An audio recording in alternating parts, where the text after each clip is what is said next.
is the PKF Texas Entrepreneurs Playbook. I'm Jen Lemansky, and I'm back once again with Miriam Rouziek, one of our audit managers and one of the faces of PKF Texas's SEC team. Miriam, welcome back to the Playbook. Thanks for having me, Jen. So in previous episodes, we've talked a little bit about the PCAOB, which stands for Public Company Accounting Oversight Board, which I know was founded after the whole Enron thing. What changes do they have coming for 2019, 2020? They don't have a whole lot of major changes coming about. I know that they're still going to be focusing on the new audit report standards and rolling out some of the additional items that are going to be important for auditor reports. This is the report that the auditors prepare that go in the financial statements. Okay. So they recently rolled out the critical audit matters, and this is going to be items that were usually important enough that the auditor had to talk about it with management. And this is going to be things that went into one of the audit communications that goes out to management and governance. So that's going to be continuing importance for the PCAOB.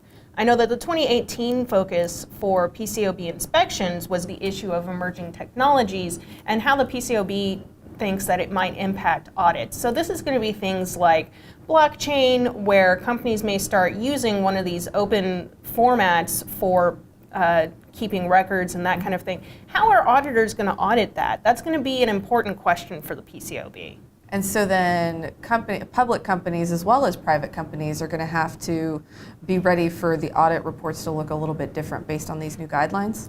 Right. Some of the private company audit reports are going to look a little bit different. The main impact is going to be to public companies. IFRS has been moving more towards this expanded auditor report that brings in critical audit matters, and it really changes how the audit report is structured so that you'll have the opinion at the top and some of the other matters coming after that, whereas before the opinion was at the bottom. It also requires companies to have the audit report include how long their auditor has been servicing them.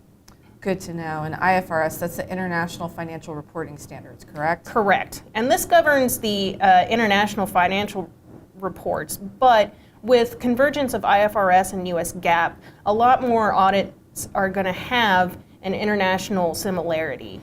Perfect. Well, we'll get you to talk a little bit more about some PCAOB related items in the future. Sure, that's great. For more about this topic, visit pkftexas.com/SEC Desk. This has been another Thought Leader production brought to you by PKF Texas, the Entrepreneur's Playbook. Tune in next week for another chapter.